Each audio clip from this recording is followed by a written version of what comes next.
जय मसीह की परिवार। एक नए दिन में आप सभी का स्वागत है प्रभु यीशु मसीह के नाम में, उसके जीवित वचन में। ठीक है, जो हमने बीते दिनों पढ़ा, आज हम उससे आगे कवर करेंगे चैप्टर 3 को, जो हम अपनी सीरीज़ कर रहे हैं जेनेसिस टू रेवलेशन। उसका तीसरा भाग हमने पिछली वीडियो में करा और आज हम उसके आगे का जो हमने 8वें आयत से जो हमने छोड़ा उसे हम कवर करेंगे और सीखेंगे परमेश्वर के वचन से। ठीक है, आइए उससे पहले हम प्रार्थना करें।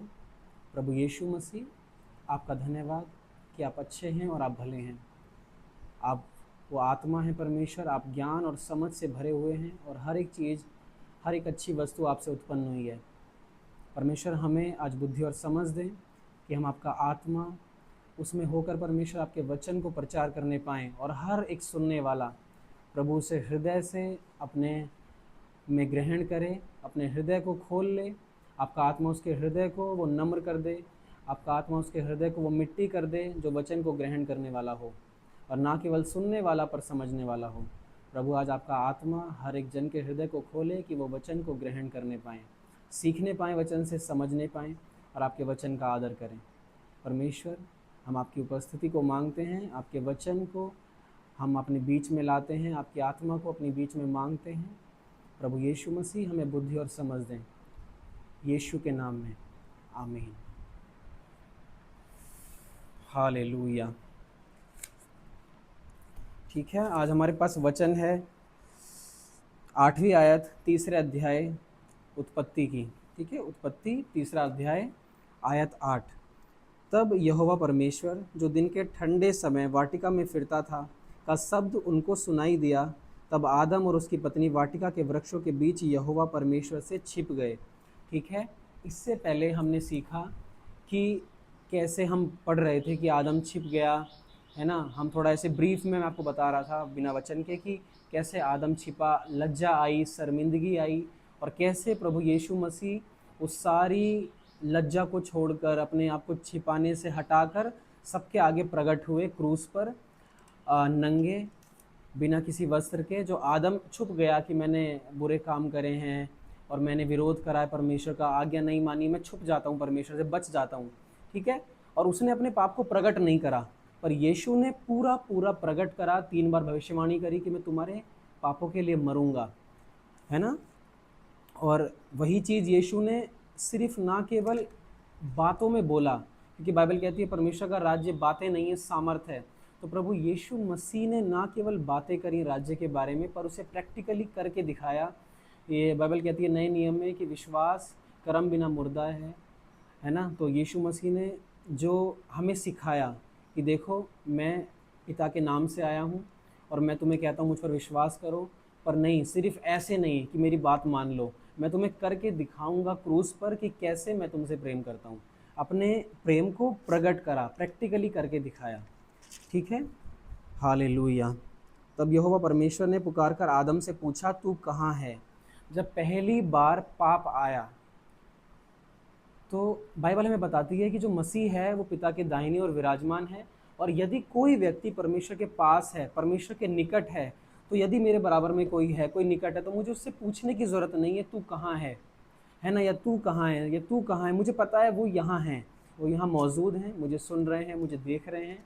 और जब आदम ने पाप करा, जब पहली बार पाप आया, ठीक है, धरती पर, क्योंकि स्वर्ग में पाप आ चुका था, पर धरती पर जब पहली बार पाप आया तो उसने अपनी जगह खो दी, है ना। परमेश्वर की नज़रों में जो परमेश्वर पाप को नहीं देख सकता, है ना। परमेश्वर धर्मी है और पाप उसके आसपास भी नहीं आ सकता, एक पापी उसके आसपास भी नहीं आ सकता। आदम ने पाप करा और वो छिप गया परमेश्वर से, और परमेश्वर ने क्या, परमेश्वर उसे देख नहीं सकता क्या, परमेश्वर, और परमेश्वर क्यों इस वर्ड को यूज़ कर रहा है, तू कहाँ है ना। यदि बाइबल, यदि पवित्र आत्मा यहाँ इस वर्ड को इतना बता रही है कि पाप के बाद जो परमेश्वर ने पहली बात कही वो ये थी कि तू कहाँ है। ये एवे ही नहीं है, कुछ भी रैंडमली नहीं लिखा गया बाइबल में।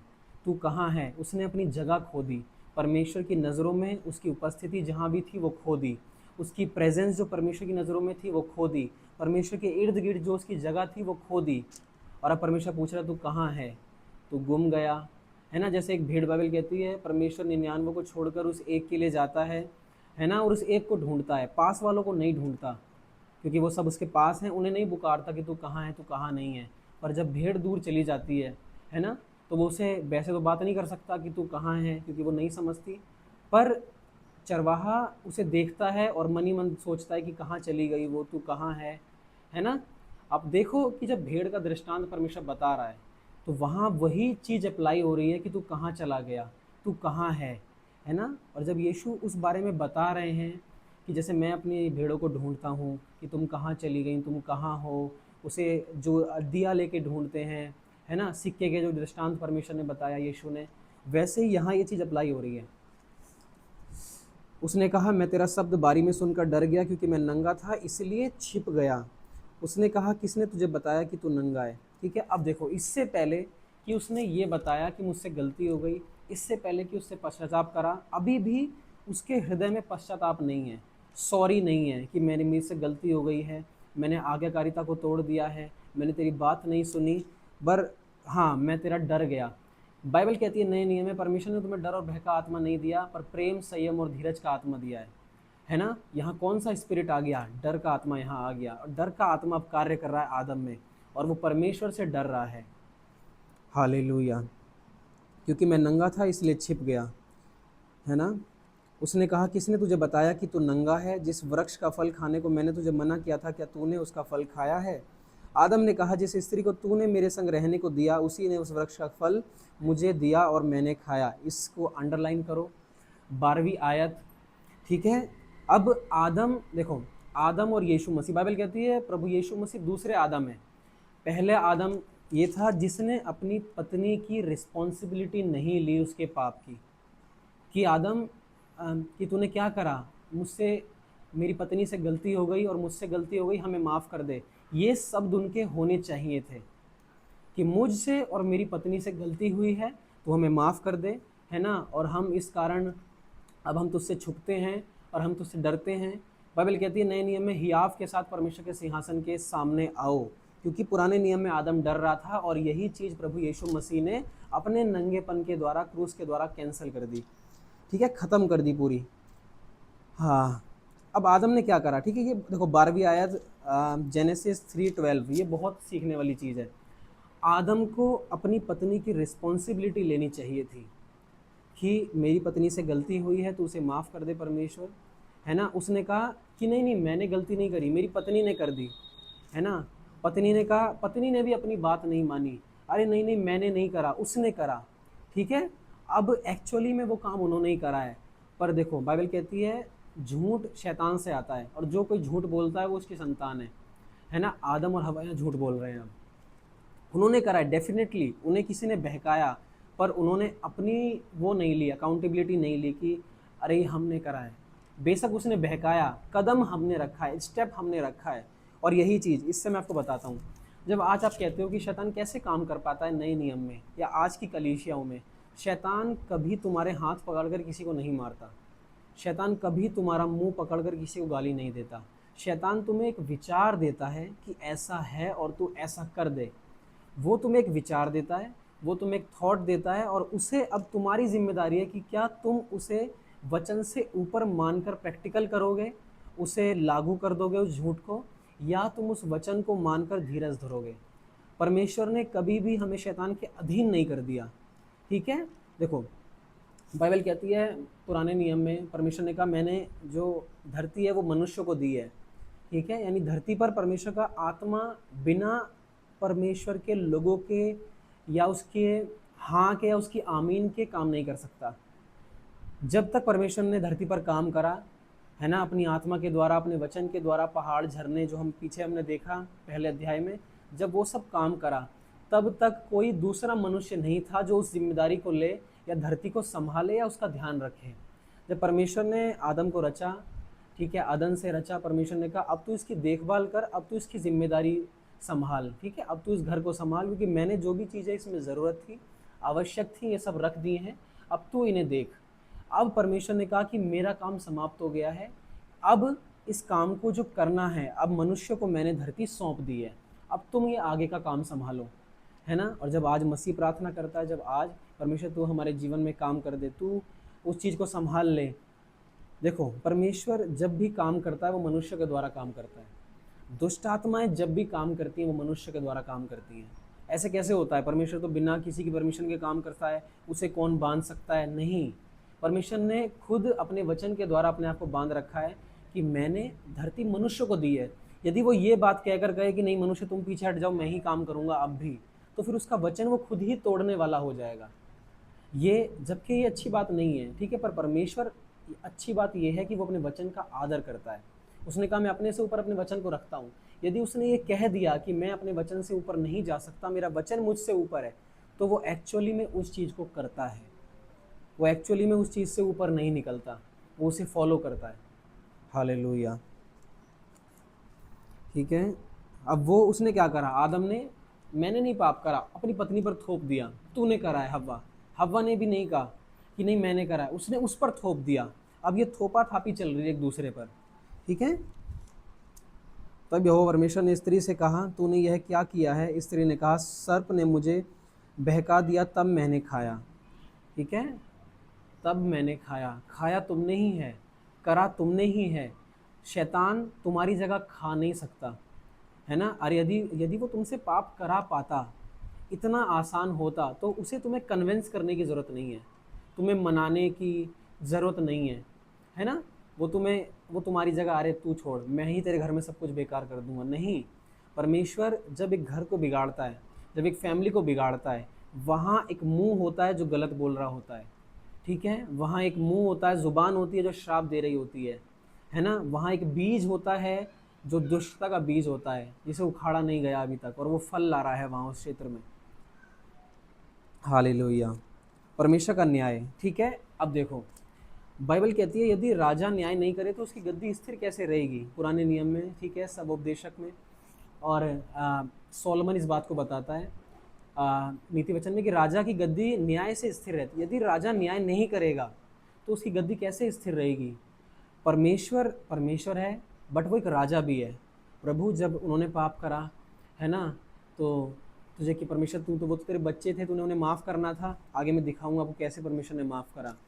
परमेश्वर तूने उन्हें संभालना था, है ना। उसे देखना वो कैसे, आदम बहुत ज़्यादा बाल दूध नहीं पीता। आदम एक रिस्पॉन्सिबल पर्सन था, परमेश्वर को सामने सामने देखता था, है ना, वचन सुनता था परमेश्वर से, सामने सामने परमेश्वर से बात करता था। आज आपने और मैंने प्रभु यीशु मसीह को सामने सामने नहीं देखा, ठीक है, बहुतों ने नहीं देखा। कोई दर्शनों में देखता है, कोई सपनों में देखता है, कोई अपनी आंखें बंद करता है तब, पर आदम ने खुली आंखों से प्रभु को देखा, प्रभु यीशु मसीह को देखा, है ना। तो भी वो उस पर नहीं चल पाया। सोचो, उसके बाद भी यदि तुम पकड़े गए, यदि तुमने पाप करा, तुम्हें उसे मानना है।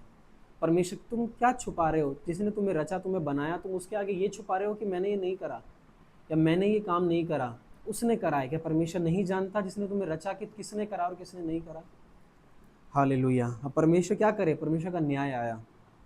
14वीं आयत, तब यहोवा परमेश्वर ने सर्प से कहा तूने जो यह किया है इसलिए तू सब घरेलू पशुओं और सब बनेले पशुओं से अधिक श्रापित है। तू पेट के बल चला करेगा और जीवन भर मिट्टी चाटता रहेगा। ठीक है, इस आयत को मार्क करो, जीवन भर मिट्टी चाटता रहेगा। ठीक है, जो मसीह से नहीं जन्मे हैं, जो आत्मा से नहीं जन्मे हैं, वो मिट्टी हैं, और सर्प उन्हें जीवन भर सताता है, उन्हें कभी भी छू सकता है, उन्हें कभी भी मार सकता है। जो मसीह से जन्मे हैं वो नए लोग हैं, वो नई सृष्टि है, बाइबल कहती है नए नियम में। पर जो मसीह से नहीं जन्मे वो मिट्टी हैं, है ना। बाइबल कहती है मनुष्य तो मिट्टी ही है ना। कि तू मनुष्य क्या है कि तू उसका ध्यान करे, मनुष्य क्या है जब दाऊद बताता है कि तू उसके बारे में सोचे। तो बाइबल बताती है कि मनुष्य मिट्टी है, पर जब यीशु मसीह आते हैं नए नियम में, वो कहते हैं जो आत्मा से जन्मा है वो आत्मा है ना। जो पवित्र आत्मा से जन्मा है वो उस हर एक व्यक्ति से जो इससे पहले आए उन सबसे बड़ा है ना। यूहन्ना बपतिस्मा देने वाला जो शरीर से जन्मा उससे भी बड़ा है। हालेलुया। तो अब जब सर्प लोगों को सता रहा है, जब उन्हें परेशान कर रहा है, वो उन लोगों को सता पा रहा है जो मिट्टी हैं, ठीक है, जो आत्मा से नहीं जन्मे। देखो, या तो एक व्यक्ति मिट्टी है यानी शरीर है, मांस है, लहू है, और या तो एक व्यक्ति स्पिरिट है, आत्मा है ना। तो जो लोग आत्मा से जन्मे हैं, शैतान आत्मा को नहीं छू सकता। मैं आपको एक प्रकाशन देता हूँ इस चीज़ को लिए। दानियल की पुस्तक में आप देखोगे, जब दानियल ने गलती करी, है ना, वो बाइबल कहती है वो परमेश्वर पर विश्वास करता था, ठीक है, यूँ नहीं कहती कि वो व्यवस्था को पूरा मानता था, पूरा उपवास करता था, वो चीज़ उसकी सराहना के लिए इस्तेमाल की जाती है। बट बाइबल कहती है कि वो परमेश्वर पर विश्वास करने वाला व्यक्ति था, है ना। अब परमेश्वर देखो, जब कोई इस पर विश्वास करेगा, है ना, तो वो उसे पूरा पूरा मौका देता है, पूरा उसका ध्यान रखता है। परमेश्वर पर विश्वास करते हैं, यानी वो एक विश्वासी की पिक्चर दर्शा रहा है। पुराने नियम में भी विश्वासी हैं, अब्राहम विश्वासी था, है ना, दानियल एक विश्वासी था। तो दानियल को जब मान में गिरा गया, है ना, वहाँ पर शेर थे, ठीक है, शेर पिक्चर है शैतान की। तो दानियल उस समय प्रार्थना में था, परमेश्वर की गुहार लगा रहा था, परमेश्वर को पुकार रहा था, और वो एक विश्वासी था। तो बाइबल कहती है कि वहाँ दानियल को शेर कुछ नहीं कर पाए। शैतान गरजने वाले सींग के नाई इस मौके में रहता है, किसको फाड़ खाए, किसको फाड़ खाए, यानी वो सबको नहीं फाड़ खा सकता। किसको? जो शरीर में है। किसको? जो आत्मा में नहीं चलता। किसको? जो आत्मा से नहीं जन्मा।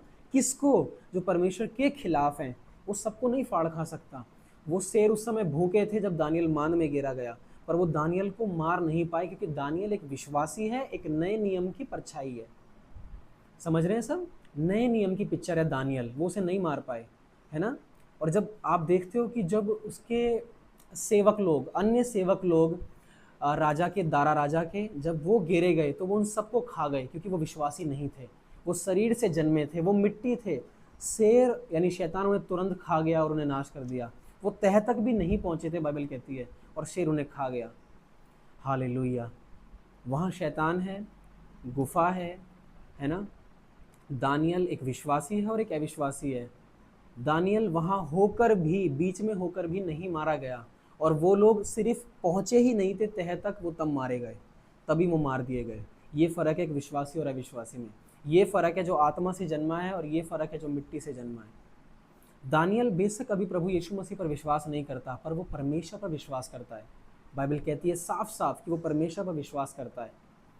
तो वो एक पिक्चर है विश्वासी की। एलाइशा, वो एक पिक्चर है विश्वासी की। एलिया, ये एक पिक्चर है एक विश्वासी की। अब्राहम, ये अब्राहम, इसहाक और याकूब, ये एक पिक्चर है एक विश्वासी की। और बाइबल इनके लिए कभी वर्ड यूज इस्तेमाल नहीं करती कि ये मर गए। बाइबल इस्तेमाल करती है वो सो गए अपने समय में और अपने लोगों में जा मिले। समूएल, दाऊद राजा, इन सब के लिए, जो सोलोमन, इनके लिए वर्ड जो यूज होते हैं, विश्वासी वर्ड यूज होता है। हालेलुया। तू पेट के बल चला करेगा और जीवन भर मिट्टी चाटा रहेगा। पहली भविष्यवाणी बाइबल की, बहुत मेन है, इसे मार्क करो। 3:15, जेनेसिस 3:15, बाइबल की पहली भविष्यवाणी किसी भविष्यवक्ता के द्वारा नहीं दी गई, किसी नबी के द्वारा नहीं दी गई, किसी राजा के द्वारा नहीं दी गई, स्वयं परमेश्वर पिता के द्वारा दी गई। और भविष्यवाणी क्या है? यदि परमेश्वर, सुनो मेरी बात, जब परमेश्वर भविष्यवाणी करेगा और अपने पूरे, जब उसने सृष्टि को रचा, जब उसकी पहली भविष्यवाणी करेगा, तो वो कोई आम भविष्यवाणी नहीं करेगा, वो बहुत सबसे ज़्यादा गहन एक वचन लेकर आएगा। उसका वचन देखो क्या है। और मैं तेरे और इस स्त्री के बीच में और तेरे वंश और इसके वंश के बीच में बैर उत्पन्न करूंगा। इसके, इनके नहीं, यानी इनके नहीं, इसके वंश के और तेरे वंश के बीच में बैर उत्पन्न करूंगा। समझ रहे हैं इस बात को? यानी परमेश्वर सिर्फ केवल स्त्री से बात, अभी आदम से बात नहीं कर रहा, ठीक है, अभी आदम से आगे बात करेगा अगली आयतों में। अभी परमेश्वर स्त्री से बात कर रहा है।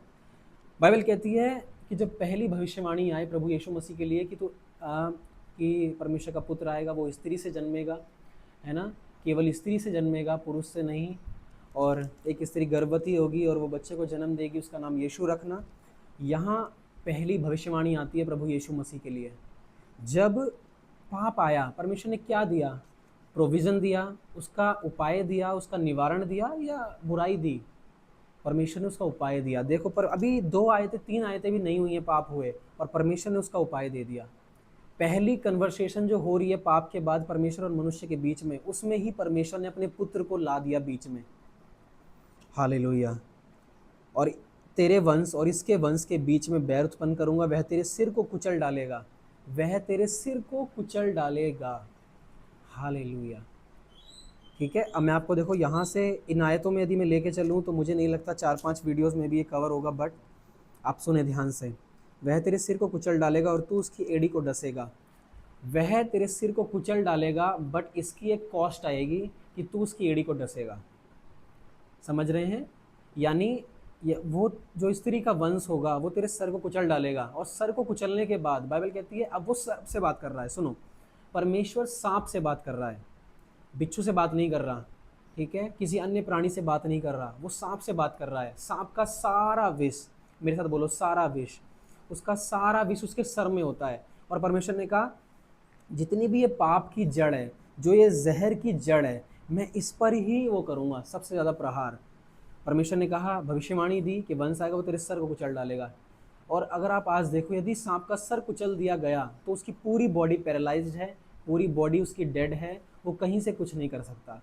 और यदि उसका सर खुला हुआ है और तुम उसकी पूंछ को 10 बार भी पकड़ोगे, सांप तुम्हारे गले को पकड़ लेगा, या जो भी जो जंगलों में घूमते हैं वो उन्हें मार देता है, खत्म, ठीक है, जो भी, वो आपने देखा होगा कि सांप का सर बहुत उसके मृत्यु के लिए वैल्यू करता है जब वो किसी को मारता है। उसका सारा विष उसके सर में है। और परमेश्वर ने क्या करा, इसका वंश तेरे सर को ही कुचलेगा।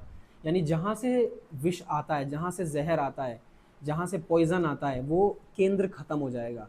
बट कैसे होगा, तू उसकी एड़ी को डसेगा। ये कॉस्ट आई है, यानी छुटकारा आया, प्रोविज़न आया उस चीज़ का, बट एक उसकी एक कॉस्ट देनी पड़ी। यीशु ने कहा, बाइबल कहती है कि परमेश्वर ने तुम्हें मोल लेकर खरीदा है। कौन सा मोल दिया है, उसकी एड़ी को डसा गया और उसने मृत्यु को ग्रहण कर लिया, उसने मृत्यु को सह लिया, ये कॉस्ट थी उस चीज़ की। यदि शैतान को मार देते और ऐसे ही निकाल लेते तो कैसा प्रेम परमेश्वर का। और परमेश्वर ने मृत्यु सही, अपनी एड़ी पर उस डंक को सहा यीशु ने। इससे एक और चीज़ निकलती है, जब दाऊद ने गोलियत को मारा, है ना, सारी चीज़ें कनेक्ट करती हैं यदि आप इन्हें ध्यान से देखोगे तो। जब दाऊद ने गोलियत को मारा तो इकलौता उसका सर था जो उसने उसे कुछ नहीं करा, बाकी सबको पलिस्ती ले गए उठाकर, ठीक है, दफनाया, उसे जलाया, वॉटेवर जो भी वो करते हैं, है ना, उसे वो ले गए गोलियत को। पर बचा क्या पता है, दाऊद इकलौता यरूशलेम में क्या लेकर आया, गलगुता, जिस जगह पर यीशु मसीह को क्रूस पर चढ़ाया गया था, वही वो जगह थी जहाँ दाऊद राजा जब वो छोटा था, जब उसने गोलियत को मारा, उसका सर लेकर आया था। पता है किस लिए, ताकि ये भविष्यवाणी पूरी हो सके कि तू उसके सर को कुचलेगा। गोलियत एक पिक्चर है जिससे इजरायली लोग डर रहे हैं। गोलियत एक पिक्चर है जिससे शरीर के सारे लोग डर रहे हैं, है ना। और एक बच्चा आता है बीच से निकलकर जो विश्वासी है, और जिसने कहा तू परमेश्वर की जीवित सेना को ललकारता है, आज मैं तेरा मांस चील और वो खिला दूंगा, है ना। और उसने किससे, उसने एक छोटे से पत्थर से, बाइबल कहती है यीशु मसीह वो पत्थर है। यीशु मसीह को कोने का पत्थर कहा गया है ना, उसे एक चट्टान कहा गया है। और वो एक पत्थर लेकर जाता है गोलियत को मारने, उसके माथे पर मारता है, बट वो सब कुछ करता है। उसे किसने सलाह दी कि तू इसका सर लेकर आ, है ना।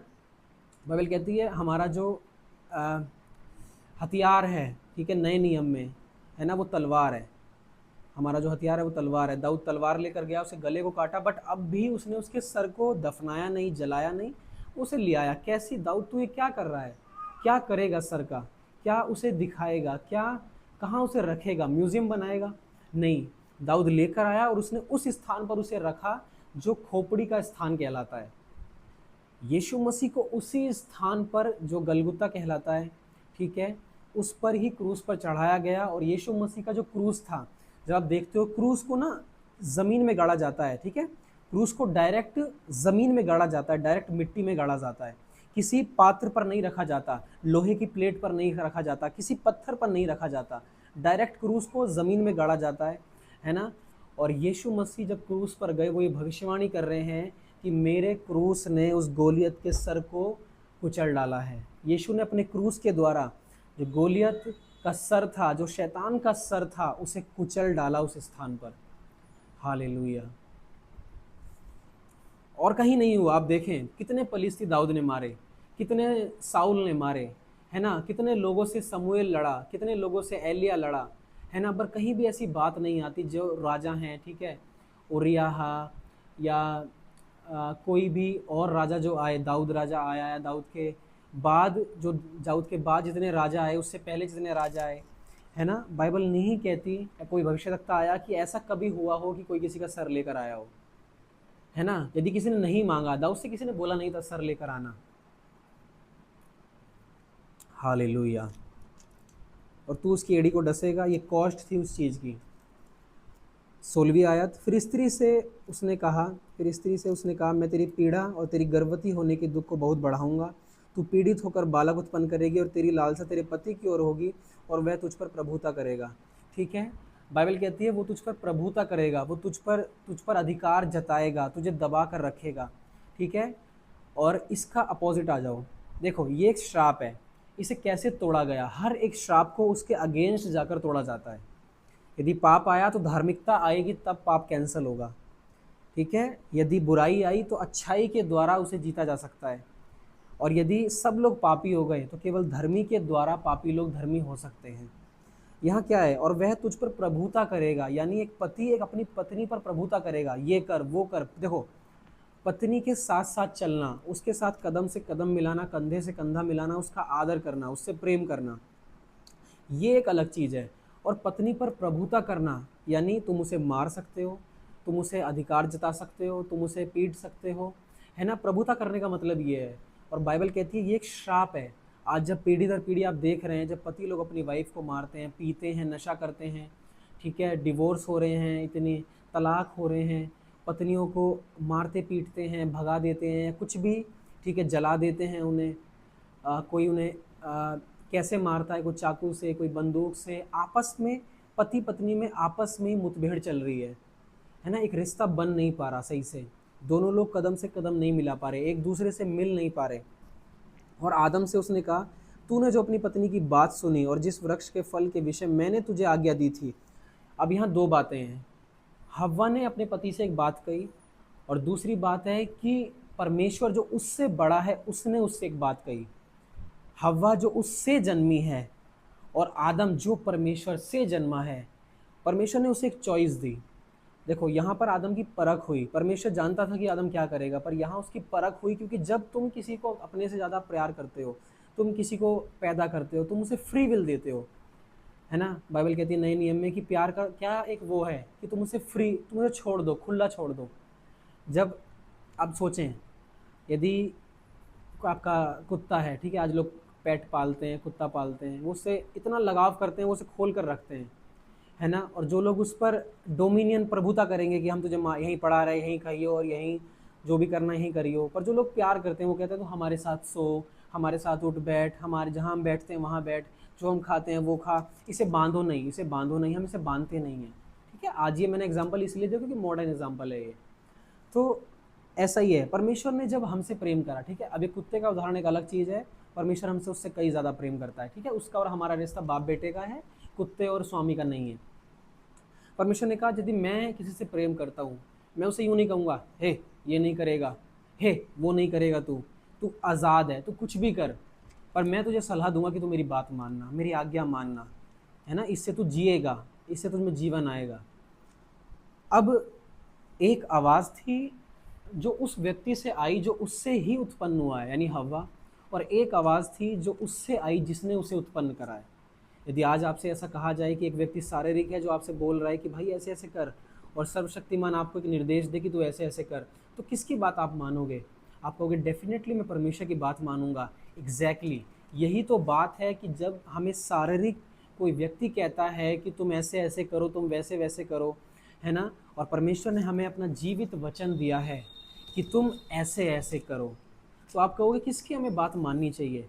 एक शारीरिक व्यक्ति की, एक उस व्यक्ति की जो संसार का है, एक उस व्यक्ति की जो परमेश्वर को नहीं जानता है, या उसकी जिससे मैं उत्पन्न हुआ हूँ, मैं इससे उत्पन्न हुआ हूँ, मैंने इससे नया जन्म पाया है, जो परमेश्वर का आत्मा है, जो जीवित वचन है, मैंने उससे पश्चाताप किया है, मैंने उससे नया जन्म पाया है। तो कौन मेरे लिए सुपीरियर है, कौन मेरे लिए ज़्यादा मेरी मेरी लिस्ट में प्राइमरी रहेगा? परमेश्वर का वचन। परमेश्वर यही कहता है कि मैं अपने वचन का आदर अपने से ऊपर करता हूँ। तो क्या तुम इतने बड़े हो गए कि तुम मुझसे ज़्यादा, मेरे वचन से ज़्यादा समाज की परवाह करते हो? जैसे आदम फिसला, आज भी अरे लोग कैसे फिसल जाते हैं, कैसे पाप में गिर जाते हैं। एक शारीरिक मनुष्य आपसे कोई बात कहता है, एक शारीरिक आवाज़ शैतान की आपसे कोई बात कहती है ना, और परमेश्वर कहता है जो मैंने तुझे कहा है तो उसे ध्यान रखना। परमेश्वर आदम के मुंह पर, ठीक है, इस बात को ध्यान देना, इसे हम करेंगे, बाकी आप ध्यान दो इस चीज़ पर। परमेश्वर आदम के मुंह के आगे नहीं बैठा रहा इस चीज़ के लिए, ऐसा ही करना, अरे नहीं नहीं छुओ मत, अरे नहीं नहीं ये मत करो, अरे नहीं नहीं वो मत करो, छुओ। परमेश्वर ने उसे एक आज्ञा दी और परमेश्वर चला गया, परमेश्वर चला गया, ठीक है। परमेश्वर एक समय में उससे मिलता था, यानी परमेश्वर ने उसे एक वचन दिया, एक आज्ञा दी और परमेश्वर चला गया। अब क्या उसकी जिम्मेदारी है कि वापस परमेश्वर आए, वापस यीशु मसीह आए और थोमा के समान मुझे सामने बैठकर बताए कि नहीं नहीं ये काम तुझे नहीं करना, या उसने जो मुझे वचन दे दिया मैं उसमें देखूं कि यीशु मुझे क्या कह कर गए थे, है ना। अब मैं इसमें देखूं कि अच्छा, क्योंकि मैं हमेशा प्रभु मेरे आगे इस चीज़ को नहीं बोल सकता, उसके वचन की वैल्यू है, उसके वचन की वैल्यू हमेशा बड़बड़ा नहीं सकता परमेश्वर। तो क्या होगा, वो मुझे कहेगा कि देख मैंने लिख के तुझे एक पूरी पुस्तक दी है, जब भी तुझे सोचना हो या तुझे देखना हो कि क्या मुझे करना चाहिए तो इसे देखना, यही मेरी आवाज़ है। और एक आवाज़ जो शैतान की आती है, जो संसार से आती है, शारीरिक लोगों से आती है, जो मिट्टी से जन्मे हैं उनसे आती है, उनसे आती है जो आपसे छोटे हैं। कैसे? जो अभी आत्मा से नहीं जन्मे वो आपसे छोटे हैं, है ना, वो कुछ नहीं। और आप जो आत्मा से जन्मे हो आप सुपीरियर हो, आप उससे भी ज़्यादा हो, ऊंचे हो। जो शरीर से जन्मा है उसमें जो सबसे बड़ा है, आप उस, यदि सबसे बच्चे हो आप मसीह में, आप उससे भी बड़े हो जो शरीर से जन्मा है, बालक होकर भी। हालेलुया। तो एग्जैक्टली ये चीज़ यहाँ फॉलो होती है कि प्रभु मैं उस चीज़ को मानूं जो तू मुझे दे के चला गया। जैसे तू आदम को देकर गया था वचन, आज्ञा देकर गया था, आज तेरी आज्ञाएं मेरे हाथों में हैं, है ना। आज मैं, दाऊद कहता है कि मैं अपनी आंखों की ओट नहीं होने दूंगा तेरे वचन को, या मैं इसे फॉलो करूंगा, या मैं संसार ने मुझे, मेरे भाई ने, वो फला फला एक ब्रदर है उसने मुझे ऐसी बात कही, है ना, उसे मैं पूरे दिन मेडिटेट कर रहा हूँ, सोच रहा हूँ, या तो मैं उसे सोच सकता हूँ, है ना, या मैं इसे सोच सकता हूँ। और यहाँ बताने की ज़रूरत नहीं है कि कौन सुपीरियर है, क्या पता वो सही कह रहा हो, क्या पता ये सही कह रहा हो, क्या पता ये डेफिनेटली ये सही कहता है, ये डेफिनेटली ये सही कहता है। हालेलुया।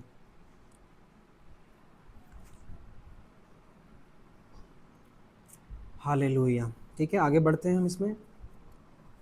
तो यहाँ मेरे पास ऑप्शन नहीं है कि अरे, कि भैया वो कंफ्यूजन की तो बात ही नहीं आनी चाहिए। हाँ, ठीक है, हम आगे करते हैं। तो अगली आयत में हम बढ़ते हैं, 17वीं आयत में। और आदम से उसने कहा, तूने जो अपनी पत्नी की बात सुनी और जिस वृक्ष के फल के विषय मैंने तुझे आज्ञा दी थी कि तू उसे ना खाना, उसको तूने खाया है, इसलिए भूमि तेरे कारण श्रापित है। भूमि तेरे कारण श्रापित है। ठीक है, भूमि एक मनुष्य के कारण श्रापित है। अब भूमि कैसे आशीषित होगी? एक मनुष्य ही के द्वारा। हालेलुया। ठीक है, इस बारे में आगे हम बात करेंगे। जब यीशु गतसमनी में थे, उनका खून लहू मिक्स होकर गिरा नीचे, और उनके द्वारा, उनके लहू के द्वारा, लहू और पसीने के द्वारा वो भूमि आशीषित हो गई। तू उसकी उपज जीवन भर दुख के साथ खाया करेगा, और वह तेरे लिए कांटे और उटकारे उगाएगी, और तू खेत की उपज खाएगा और अपने माथे के पसीने की रोटी खाया करेगा, और अंत में मिट्टी में मिल जाएगा, क्योंकि तू उसी में से निकाला गया है। तू मिट्टी तो है और मिट्टी ही में फिर मिल जाएगा। ये पहले आदम की बात हो रही है। पहला आदम कहाँ से जन्मा? मिट्टी से जन्मा। कहाँ मिल जाएगा? मिट्टी में मिल जाएगा। परमेश्वर यहाँ एक बहुत सिंपल सी बात बता रहा है आपको, जो मिट्टी से आया है वो मिट्टी से मिट्टी में ही मिल जाएगा। ये चीज़ होना निश्चित है, डेफिनेट है, बिल्कुल क्लियर है। वैसे ही जो व्यक्ति आत्मा से जन्मा है उसका आत्मा में मिल जाना डेफिनेट है, वो पूरा क्लियर है, वो बदल नहीं सकता। यदि आदम पाप कर कर जो मिट्टी से जन्मा वो मिट्टी में ही मिलेगा और वो पलट नहीं सकता, तो जब मैं और तुम आत्मा से जन्मे हैं तो मैं कैसे मिट्टी में मिल जाऊं फिर? तो ये भी बात सिद्ध है कि मैं आत्मा में ही चला जाऊंगा, है ना, मैं महिमा को ही पाऊंगा। हालेलुया। आदम ने अपनी पत्नी का नाम हव्वा रखा, क्योंकि जितने मनुष्य जीवित हैं उन सभी की आदि माता वही हुई। और यहोवा परमेश्वर ने आदम और उसकी पत्नी के लिए चमड़े के अंग रखे बनाकर उनको पहना दिए। 21वीं आयत, इसे मार्क करें। हालेलुया। जेनेसिस 3:21, अंडरलाइन और मार्क दिस। और यहोवा परमेश्वर ने आदम और उसकी पत्नी के लिए चमड़े के अंग रखे बनाकर उनको पहना दिए। प्रभु, हमने ऑलरेडी कपड़े पहने हुए हैं अंजीर के, हमें कपड़ों की ज़रूरत नहीं है। हमने ऑलरेडी अंजीर के पत्ते बनाकर अपने लिए वस्त्र बना लिए हैं। परमेश्वर ने उन्हें वैल्यू नहीं करा। अंगरखे बनाकर आए तब भी परमेश्वर ने उनके नंगेपन को देखकर उन्हें श्राप दिया, है ना, उन्हें तब भी श्राप मिला। कपड़े पहन आए हैं, नंगे हैं, तो क्या हुआ प्रभु? कपड़े हमने पहन लिए हैं, परमेश्वर ने उन्हें वैल्यू नहीं दी, ज़ीरो। तो देखो, यदि कोई व्यक्ति नंगा है, आप सोचें इस बारे में, यदि कोई व्यक्ति नंगा है और वो कहे कि देखो जी मैं कपड़े पहन कर आ गया, और मैं कहूँ कैसे कपड़े पहने हैं ये, कि कहाँ तुम कहाँ ढके हुए हो, कोई वैल्यू नहीं है इन पत्तों की, क्या करके तुम आए हो? तो मैं क्या करूँगा, मैं उन्हें नए कपड़े दूंगा, है ना। और यदि मैं नहीं भी दूँ, मैं नहीं दूंगा। बट परमेश्वर देखो, एक मनुष्य नहीं कर सकता इतना भला। यदि मैं ऐसा आज कर पाऊंगा तो उसकी भलाई से कर पाऊंगा, बट एक मनुष्य ऐसा नहीं है। तो अपने स्वभाव से ऐसा नहीं है, पवित्र आत्मा के द्वारा वो ऐसा करता है कि किसी की भलाई करना, किसी को कपड़े पहनाना, किसी के लिए किसी को देना अपने हिस्से में से। यदि प्रभु उन्होंने ऑलरेडी कपड़े पहन रखे हैं तो तूने उन्हें कपड़े क्यों दिए? और चमड़े के, बाइबल क्यों कहती है चमड़े के कपड़े? प्रभु कपड़े कह देते बस, नॉर्मली कपड़े कह दो, चमड़े के कपड़े का क्या मतलब होता है? ठीक है, चमड़े के कपड़े बिना मृत्यु के नहीं बनाए जाते। चमड़ा बिना मृत्यु के, किसी पशु के बिना मृत्यु के नहीं बनता। चमड़ा जब एक पशु मरता है, जब मेमना मरता है, जब प्रभु यीशु मसीह क्रूस पर जाता है, जब कपड़े निकाले जाते हैं उसमें से। जैसे नए नियम में जब यीशु मसीह क्रूस पर गए, उनके कपड़े बांट लिए पापियों ने। यीशु ने कहा तुम्हारे ही लिए हैं, मुझे तो नंगा ही होना है आदम के पाप के कारण, कपड़े ले लो, बांट लो, कोई बात नहीं, अभी मेरे नहीं है, तुम इन्हें पहनो और अपनी लज्जा को ढक लो। हालेलुया।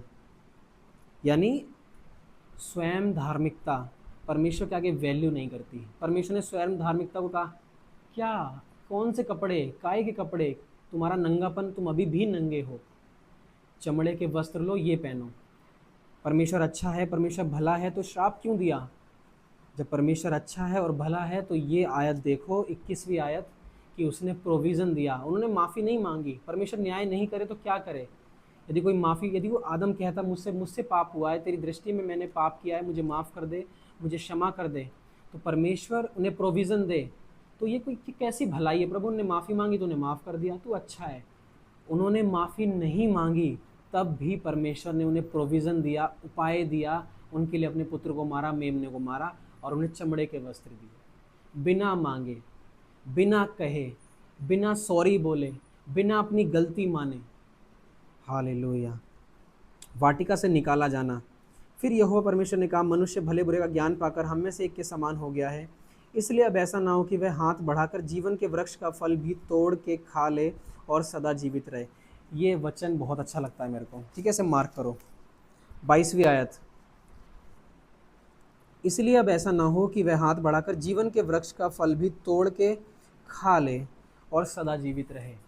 मतलब जीवन का वृक्ष तुम्हें सदा जीवित रखता है।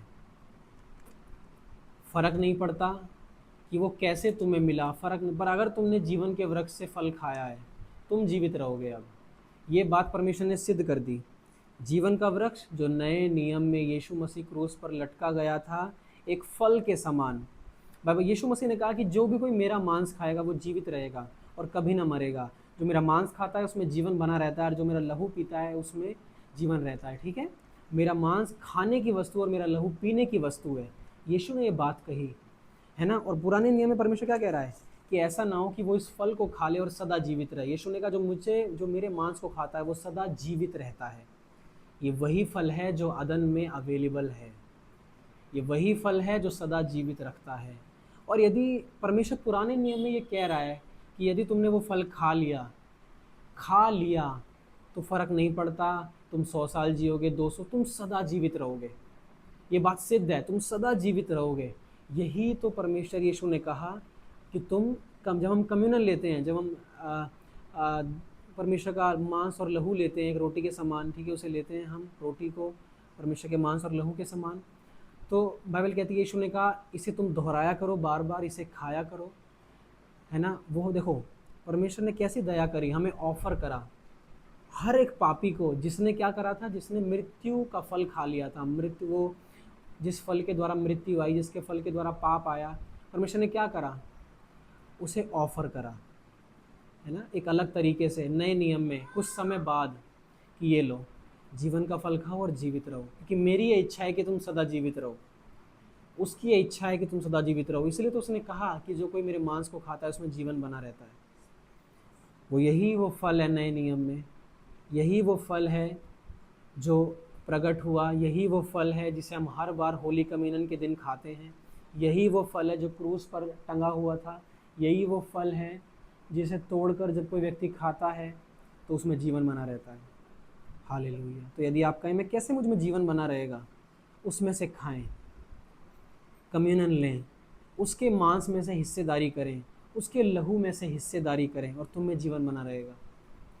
मैं घोषणा करता हूँ कि तुम में जीवन बना रहेगा यीशु के नाम में। हालेलुया। यहोवा, ठीक है, हम आगे पढ़ेंगे। इसलिए यहोवा परमेश्वर ने उसको अदन की वाटिका में से निकाल दिया कि वह उस भूमि पर खेती करे जिसमें से वह बनाया गया है। अब देखो, उसमें उसने परमेश्वर ने उसे क्या ऑफर करा? ज़मीन, अपनी मेहनत कर और अपना खा, अपनी मेहनत कर, अपना स्ट्रगल कर, अपना खा। यानी अब एक व्यक्ति जितनी मेहनत करेगा वो उतना खाएगा। समझना इस बात को, जो लोग नौकरी वाले हैं, बिजनेस वाले हैं, वो इस बात को ध्यान से सुने। जितना मैं मेहनत करता हूँ मैं उतना खाता हूँ, जितना मैं स्ट्रगल करता हूँ, जितना मैं पसीना बहाता हूँ मैं उतना खाता हूँ। ये कौन है? ये वो उन लोगों के लिए जो मिट्टी से जन्मे हैं। पर मैं, अब जो मैं नए नियम में हूँ, अब मैं उस में से खाता हूँ जो परमेश्वर ने मेहनत करी है। अब मैं उस में से खाता हूँ जिसमें मेरा पसीना नहीं उतरता। अब मैं उस में से खाता हूँ जो सप्लाई स्वर्ग से आती है। अब मैं उस में से खाता हूँ जो जीवन स्वर्ग से आता है। अब मैं उसमें से नहीं खाता जो मेरी मेहनत है, मेरा स्ट्रगल है, मेरा खून पसीना है। ओहो, इस बार तो मैंने 1 महीने मेहनत करी, लगता है 1 महीने के हिसाब से ही पैसे आएंगे। आज जब आप विश्वासियों को देखते हो, आप कहते हो अरे हमने तो इतना काम करा था पर हम बिल्कुल, हमारी सैलरी ब्लेस्ड है, इतनी कमी नहीं हो रही है। बताओ, 50,000 कमा रहे हैं और 2 लाख के खर्चे कर रहे हैं। क्यों? क्योंकि तुमने 50,000 की मेहनत करी, 50,000 की सैलरी ली, बट अब तुम्हारी सप्लाई वैसे नहीं आती जैसे अन्य जाति की आती है। अब तुम्हारी सप्लाई स्वर्ग से आती है। तभी तुम कहते हो कि अरे ख़त्म नहीं हुआ, सब कुछ कर दिया, सबको दे भी दिया, इतना खर्चा कर दिया तो भी बचा हुआ है। क्योंकि अब तुम इस शाप के अधीन नहीं हो। समझ रहे हैं मेरी बात को? अब तुम इस शाप के अधीन नहीं हो। यानी अब मैं जितनी मेहनत करता हूँ मैं उतना नहीं खाता। अब जितना यीशु ने मेरे लिए करा मैं उस में से खाता हूँ। यदि मैं कहूँ प्रभु अरे मेरा एक एक बीज 100 गुना फल लाएगा, क्यों फल लाएगा? क्योंकि यीशु ने मेरे लिए एक ऐसी खेती दी है जो 100 गुना फल लाती है। ठीक है, आदम क्या करता है? आदम एक बीज बोता है और उसके बदले एक पेड़ आता है। आदम एक बार गेहूं का बीज बोता है, एक पौधा आता है। टमाटर का एक बीज बोया, एक पौधा आया। बट अब जब मैं स्वर्ग के नीचे हूँ, जब मैं मसीह यीशु में हूँ, अब जब मैं नए नियम में हूँ, एक नई सृष्टि हूँ, अब मैं अपना बीज हेवन में बोता हूँ, उस नए खेत में बोता हूँ जो परमेश्वर का राज्य है। और अब क्या? अब वो एक पौधा नहीं आता, अब 100 पौधे आते हैं यीशु के नाम में। अब एक पौधा नहीं आता, एक बीज के बदले परमेश्वर तू हमारे बीजों को 100 गुना फला, है ना? पर तुम क्या, कैसे एक बीज 100 गुना फल सकता है ना? एक बीज कैसे 100 गुना फल ला सकता है? अरे एक बीज है तो एक के अनुसार ही तो पेड़ लाएगा, पौधा लाएगा। क्या पता वो नाश हो जाए, क्या पता वो खराब हो जाए, क्या पता कीड़े मकोड़े उसे खा जाएं, क्या पता कोई उसमें फफूंद लग जाए, कोई बीमारी लग जाए, है ना? पौधा होता है ना, किसान जानते हैं इस बात को। तो परमेश्वर, अब क्या हुआ? ये मनुष्य की मेहनत है। हमने बिजनेस में इतने लाख रुपए इन्वेस्ट करे, खराब हो गया, बिजनेस नहीं चल रहा, क्योंकि वो स्वर्ग के अधीन नहीं है, वो शारीरिक दुनिया के अधीन है, शारीरिक मिट्टी के अधीन है। पर जब हम नए सिरे से जन्मते हैं, अब मैं संसार में नहीं बोता, अब मैं परमेश्वर के राज्य में बोता हूँ।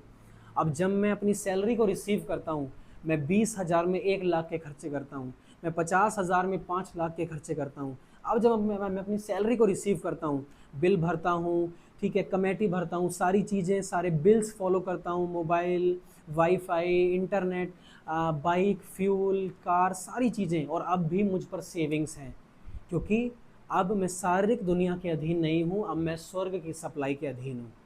आमीन, हालेलुया। बोले, मैं स्वर्ग की सप्लाई के अधीन हूँ। मैं शारीरिक दुनिया में बीजों को नहीं बोता, मैं आत्मिक दुनिया में बीजों को बोता हूँ। मैं मसीह की बहुतायत के अधीन हूँ। मैं बीज बोता हूँ और 100 गुना फल फलता हूँ। हालेलुया। इसलिए आदम को उसने निकाल दिया और जीवन के वृक्ष के मार्ग का पहरा देने के लिए अदन की वाटिका के पूर्व की ओर करूबों को और चारों ओर घूमने वाली ज्वाला में तलवार को भी नियुक्त कर दिया। हालेलुया। इस आयत को मार्क करें, 24वीं आयत। ये पिक्चर है टैबरनेकल की, ठीक है? परमेश्वर का तंबू जब बनाया गया, उस पर करूब बनाए गए, पर्दों पर करूब बनाए गए। ये सेम पिक्चर उस पर उकेरी गई, ठीक है? एम्ब्रॉयडरी कर कर, है ना, उस पर छाप लगा कर, जो उसका प्रोसेस था बनाने का पर्दों का, है ना, वहाँ क्या था, वहाँ पर्दे प्रेजेंस थी कि ये परमेश्वर की प्रेजेंस है, मोस्ट होली प्लेस है, और यहाँ करूबे तैनात हैं, यहाँ कोई नहीं जा सकता सिवाय महायाजक के। ठीक है, समझ रहे हैं मेरी बात को? महायाजक के सिवाय अंदर कोई नहीं एंटर कर सकता, वो भी साल में एक बार, और वो भी बार बार करना पड़ता था। और पर्दे वैसे के वैसे रहते थे, पर्दों पर करूब रहते थे, वो प्रेजेंस दिखाते थे कि जो परमेश्वर की अदन की वाटिका है वहाँ पर करूब अभी भी विराजमान है। जो परमेश्वर की, देखो जो परमेश्वर की प्रेजेंस है, जो वो प्रेजेंस है, अति पवित्र स्थान है ना, वहाँ पर क्या है, वहाँ परमेश्वर का फेवर है, बहुतायत है, उसकी प्रेजेंस है। जहाँ जहाँ परमेश्वर चलता और फिरता है वहाँ घटी नहीं आ सकती। जहाँ परमेश्वर मौजूद है वहाँ बीमारी नहीं आ सकती। जहाँ परमेश्वर मौजूद है वहाँ रोग नहीं आ सकता, शैतान नहीं आ सकता। जहाँ परमेश्वर मौजूद है वहाँ कोई महामारी नहीं आ सकती, वहाँ तूफान नहीं आ सकता, पर वहाँ कोई जा नहीं सकता, क्योंकि वहाँ करूब हैं जो पहरेदारी कर रहे हैं, और कोई पापी मनुष्य अंदर एंटर नहीं कर सकता। जैसे आदम ने पाप करा, उसे निकाल दिया गया, अब वो एंटर नहीं कर सकता। तो वो दिखाता है कि परमेश्वर की होली प्रेजेंस वहाँ है, और वहाँ पर महायाजक जा सकता है केवल, वो भी सारे प्रोसीजर को फॉलो कर कर, वो भी लहू लेकर। परमेश्वर की प्रेजेंस में बिना लहू कर तुम नहीं जा सकते, बिना लहू लिए, वो भी, और ऐसा लहू जो हर साल देना पड़ता है ना, वो एक पशु का लहू है। पर जब यीशु मसीह गए, जब यीशु मसीह क्रूस पर थे, है ना, तो बाइबल कहती है वो पर्दे फट गए बीच में से, वो फट गए। देखो, उतर नहीं गए, निकल नहीं गए, गिर नहीं गए, फट गए, यानी अब वो दोबारा नहीं बनाए जा सकते। फट गए यानी परमेश्वर के पर्दों को तुम सिल नहीं सकते। अरे फट गए हैं, परमेश्वर के राज्य के पर्दे सिल देते हैं। परमेश्वर गरीब नहीं है, उसके राज्य में सिलाई नहीं होती है, नया बनता है चीज़ें। और परमेश्वर ने आज्ञा नहीं दी कि अब तुम नए पर्दे बना देना, ना, परमेश्वर ने नहीं कहा नए पर्दे बनाओ। ठीक है, खुद से खुद जब यीशु क्रूस पर थे, यीशु ने अपना देह त्याग किया, बाइबल कहती है उसी समय वो पर्दे बीच में से फट गए, और परमेश्वर की प्रेजेंस सर्वत्र हो गई, एवरीवेयर। अब परमेश्वर सब जगह, यानी अब एक एक सारी जगह जो मसीह पर विश्वास कर कर आते हैं, वो सारी जगह मोस्ट होली प्लेस है। यदि हम यहाँ मौजूद हैं, हम यीशु के नाम से जब आज प्रार्थना में आए, हम इस वचन में आए, अब ये मोस्ट होली प्लेस है, अब ये पवित्र, अति पवित्र स्थान है, परमेश्वर यहाँ मौजूद है अब। आमीन। पर्दे फट गए, अब उन्हें सिला नहीं जा सकता। किसी महायाजक ने, अब किसी भविष्यद्वक्ता ने निर्देश नहीं पाया कि जी इन्हें दोबारा सिल देना, परमेश्वर का दर्शन मुझे आया है।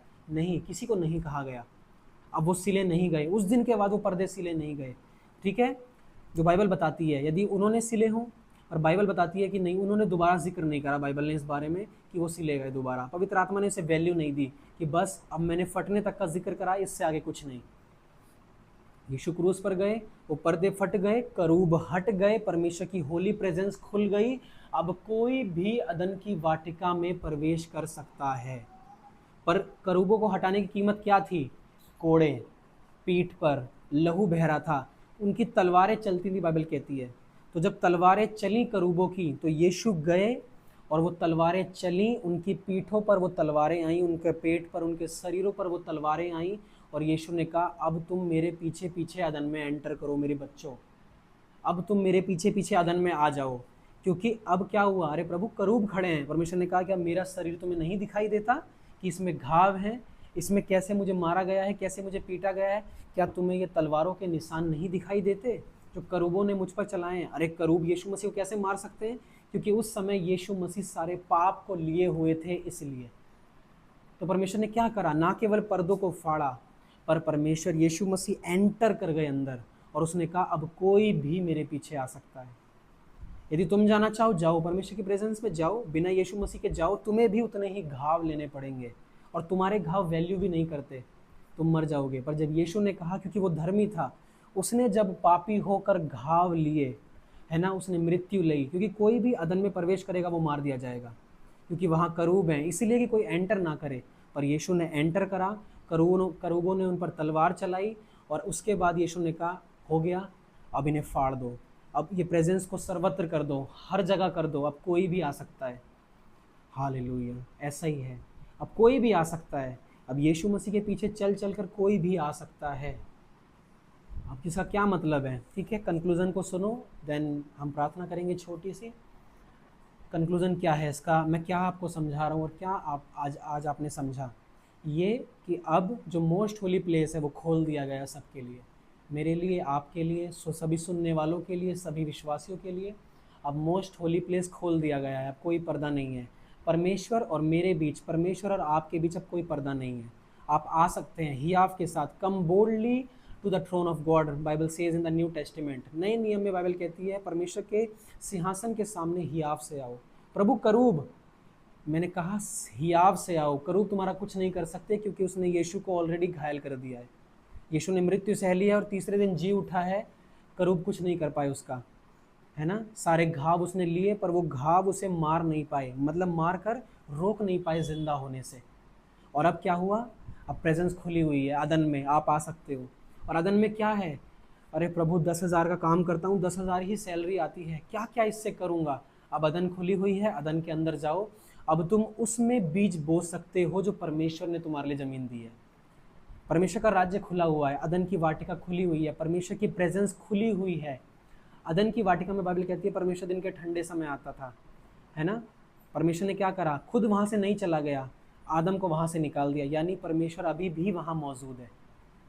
जब आप प्रार्थना करते हो, पिता मैं तेरी उपस्थिति में आते हूँ, क्या मतलब है इसका, पिता मैं तेरी उपस्थिति में आता हूँ, कि प्रभु मैं अदन में आता हूँ तेरे पास।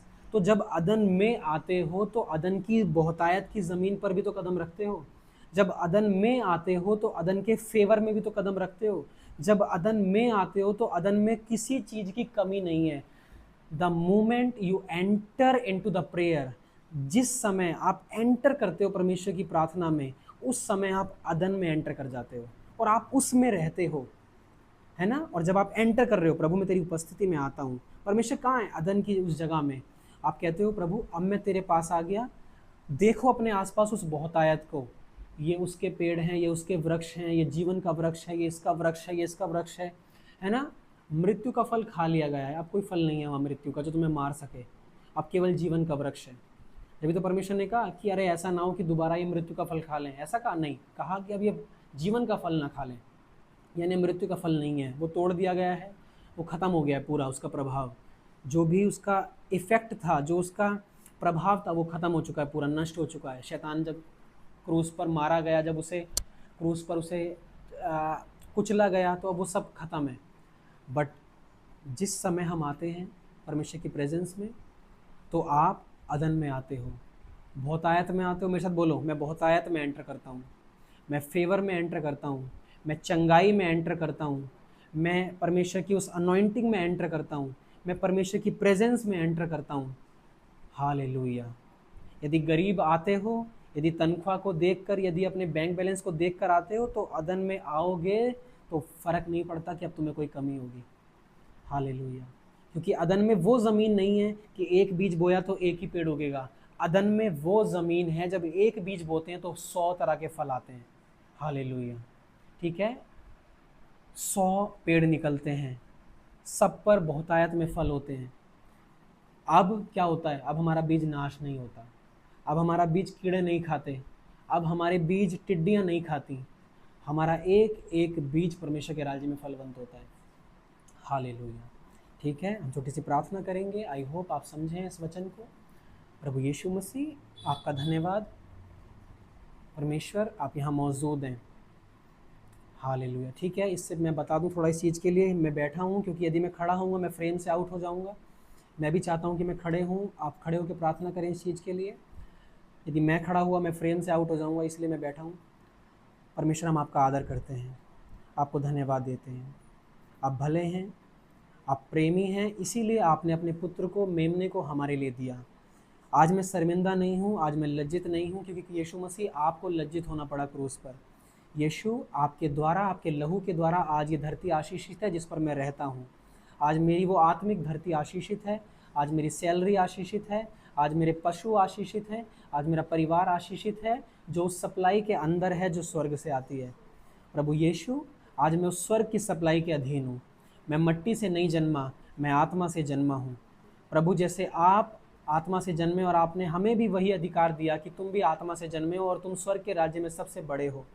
प्रभु यीशु मसीह, आज मैं आत्मा से जन्मा हूँ और कोई शारीरिक वस्तु, कोई शारीरिक पाप मुझ पर अधिकार नहीं करने पाता, कोई शैतान की योजना मुझ पर अधिकार नहीं करने पाती। आज मैं आज़ाद हूँ हर तरीके की बीमारियों से, हर तरीके के रोग से, हर तरीके की गरीबी से, सारे श्रापों से। आज मैं मसीह यीशु आपके द्वारा आशीषित हूँ, स्वर्गीय स्थानों में हाईली फेवर्ड हूँ, हाईली अनॉइंटेड हूँ। परमेश्वर, मैं आपका प्रिय पुत्र हूँ। आज मैं अदन के अंदर हूँ, बाहर नहीं हूँ। आज अदन की बहुतायत मेरे सामने है और मैं जो बीज बोता हूँ, जो मैं वचन का बीज बोता हूँ, 100 गुना फल लाता हूँ और कोई शैतान इसे नाश नहीं करने पाता, क्योंकि आपका वचन हमेशा प्रभावशाली होता है, प्रभाव रहित नहीं होता, अपना पूरा पूरा असर करता है, पूरा पूरा प्रभाव लाता है। परमेश्वर, आपका जीवित वचन मैं अपने जीवन में बोता हूँ कि मैं धर्मी हूँ, मैं आशीषित हूँ, मेरी सैलरी आशीषित है, मेरे फाइनेंसेस आशीषित हैं। आज मैं अदन के अंदर हूँ, मैं धर्मी हूँ मसीह यीशु में। मैं सब प्रकार की आत्मिक आशाओं, सब प्रकार की आत्मिक आशीषों से आशीषित हूँ। हालेलुया। प्रभु यीशु मसीह, आपका धन्यवाद क्रूस कर लिए, उस क्रूस की, उस परमेश्वर, उस सत्य के लिए जो आपने हमें दिया। आज हम आत्मा की संतान हैं, परमेश्वर की संतान हैं, आत्मा से जन्मे हैं, नई सृष्टि हैं, नई भूमि पर बीजों को बोते हैं, नई भूमि पर रहते हैं, नई भूमि से फलों को खाते हैं और स्वर्गीय बहुतायत के हम नीचे हैं। धन्यवाद यीशु, ये आपके द्वारा होने पाया। पिता, ये आपके द्वारा होने पाया, जो आपने हमसे इतना प्रेम करा, अपने इकलौते पुत्र को दिया। आप सभी लोगों को जो मुझे देख रहे हैं, जो मुझे सुन रहे हैं, मैं प्रभु यीशु मसीह के नाम से आप लोगों को आशीष देता हूँ। यदि आज तक शैतान ने आपसे झूठ बोला, आपको भरमाया और आपने अपने आप को अदन से बाहर फील करा, अपने आप को अदन से बाहर देखा, तो आज आप देखें अपनी आंखों को बंद कर कर कि मैं अदन में एंटर करता हूँ यीशु के नाम से। आज मैं अदन में एंटर कर रहा हूँ, ये आपके लिए है। बोले, मैं अदन में एंटर कर रहा हूँ, मैं अदन की बहुतायत में एंटर कर रहा हूँ, मैं परमेश्वर की उपस्थिति में एंटर कर रहा हूँ और कोई करूब मुझे रोकते नहीं हैं। आज मेरे लिए सब कुछ खुला हुआ है, स्वर्गीय सप्लाई मेरे लिए खुली हुई है और मैं एक घोषणा करता हूँ, वो स्वर्गीय सप्लाई आपके फाइनेंसेस पर आ रही है इसी समय, वो आपके वॉलेट्स पर आ रही है, आपके बैंक बैलेंस पर आ रही है, आपकी सैलरी पर आ रही है, आपके बिजनेसेस पर आ रही है, आपकी दुकान मकानों पर आ रही है। In the name of Jesus. Hallelujah, hallelujah. आप अदन के अंदर हैं, आप बाहर नहीं हैं। आप परमेश्वर की उपस्थिति में हैं, आप उससे दूर नहीं हैं। प्रभु, आज हम और आप एक जगह हैं परमेश्वर। आज मैं आपके साथ, मेरे साथ बोलें, प्रभु मैं आज आपके साथ स्वर्गीय स्थानों में मसीह के साथ बैठाया गया हूँ। आज मैं आपके पास हूँ, आप मुझ में हैं और मैं आप में हूँ। मैं आशीषित हूँ। यीशु के नाम में हम इस प्रार्थना को मांगते हैं और सभी ने कहा आमीन। हालेलुया।